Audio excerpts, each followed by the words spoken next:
right, Senor Rock. Thank you so much for taking the time to talk to me about Spiral. And I heard from your director that you are very passionate about the Saw franchise. It's it horror in general, or what about that particular franchise that spoke to you and made you kind of want to make this happen?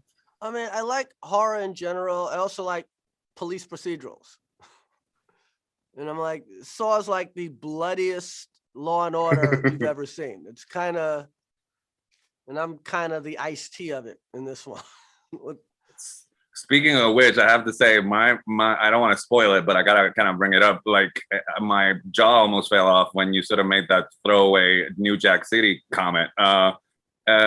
Because I thought that if you would have gotten cast in that time when you played Pookie, you probably wouldn't have made it to the last reel of a horror movie. So was that also important that you sort of like taking that convention and sort of squashing it? You know, like you're the lead of the horror. Early? No. Yeah, I mean, I'm Puerto Rican. If I'm anywhere near a horror situation, I take myself out like right away. So. No. I didn't think about it that much, but I don't know. I liked the Saw movies, and I thought, what does Saw need? Humor.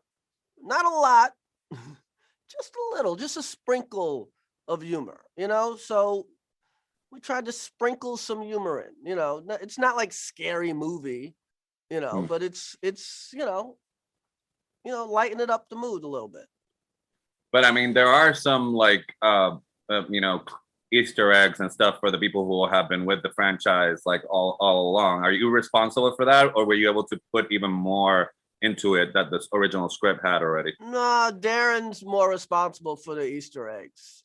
I'm responsible for some of the humor, most of the humor, and just opening it up a little bit. Just look at it. It's kind of a bigger scale, this one, than the last few. That is true. But I mean, so put me there. What was it like, that phone call where you sort of pitched Samuel L. Jackson to be your dad in a Saw movie? I didn't pitch him. Mark Bird pitched him because Mark Bird had to check, and you can't call Sam unless you got a check. He doesn't really do favors. All right. If so once the check, you want to borrow a ladder, you better have a check.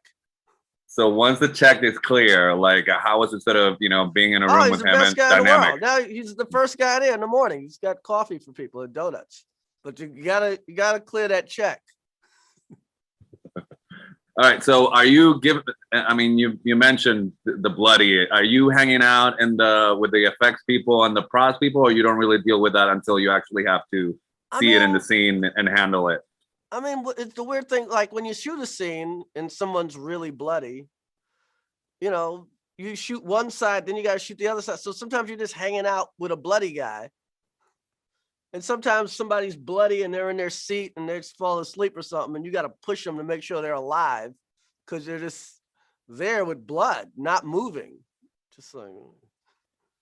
Get confused at all. Yeah. All right, sir. My time is up. Pleasure talking to you. Thank you so much. Stay healthy where you are. All right, Al.